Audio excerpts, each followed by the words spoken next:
Almost ఒక trailer release చేయాలా, glimpse release చేయాలా, టీజర్ రిలీజ్ చేయాలా, ఒక సాంగ్ రిలీజ్ చేయాలా, ఒక్క ఫస్ట్ లుక్తోనే ఈ న్యూ ఇయర్ అనేటటువంటి విషయాన్ని మర్చిపోయేలా చేసిండు సందీప్ రెడ్డి వంగ. నిజంగా మామూలుడు కానే కాదు, ఒక రూత్లెస్ లుక్ను అయితే రిలీజ్ చేసిండు. ఈ లుక్లో గమనించాలి కానీ చాలా డీటెయిల్స్ ఉన్నాయి అనమాట. మొట్టమొదట ప్రభాస్ అన్న రైట్ హ్యాండ్లో చూసుకున్నట్లయితే లిక్కర్ గ్లాస్ ఉంది. ఇది నాకు చాలా యూనిక్గా అనిపించింది. అండ్ లెఫ్ట్ సైడ్ చూడండి ఇంకో లిక్కర్ గ్లాస్ ఉంది. అది వేరే బ్రాండు, ఇది వేరే బ్రాండు, రెండు బ్రాండులు కలిపి ఒకేసారి కొట్టబోతుండవు. ఆ కిక్ కూడా సరిపోవడంతో మన తిప్పి హీరోయిన్ చూసుకున్నట్లయితే సిగరెట్ ఎక్కిస్తుంది. ఒక సిగరెట్ కిక్, ఒక రెండు బ్రాండ్ల ఆల్కహాల్ కిక్ కూడా ఎక్కనటువంటి మోస్ట్ రూత్లెస్ మ్యాన్ అని చెప్పి ఇంకా క్లారిటీగా కానొస్తుంది.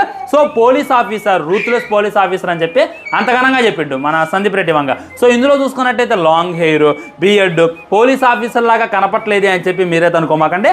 ఆయన ఒంటి మీద ఉన్నటువంటి గాయాలు బట్టి చూస్తే అదేదో 100-200 మందితో జరిగినటువంటి most high fight, like animal interval ముందు ఉండేటటువంటి ఫైట్ ఉంటుంది కదా, ఆ తర్వాత హీరో వినేటటువంటిది కోల్పోతాడు, హార్ట్ ఫెయిల్ అయితే ఇవన్నీ జరుగుతాయి. అలాంటిది ఏదో ఒక గట్టి ఫైట్ చేసి వచ్చి ఈ విధంగా స్టైల్గా సిగరెట్ తాగుతుంది అనేటటువంటిది ఇంకా క్లారిటీగా అర్థమవుతుంది. మన సందీప్ రెడ్డి వంగ హీరోయిన్ లుక్ కూడా రిలీజ్ చేసినంటే హీరోయిన్కి కూడా చాలా ఇంపార్టెన్స్ ఉండబోతుంది అని చెప్పి ఇంకా క్లారిటీగా అర్థమవుతుంది. ఆల్రెడీ మన దీపికా పదుకునే సాటు నుంచొని ఏడుతూ ఉందంట.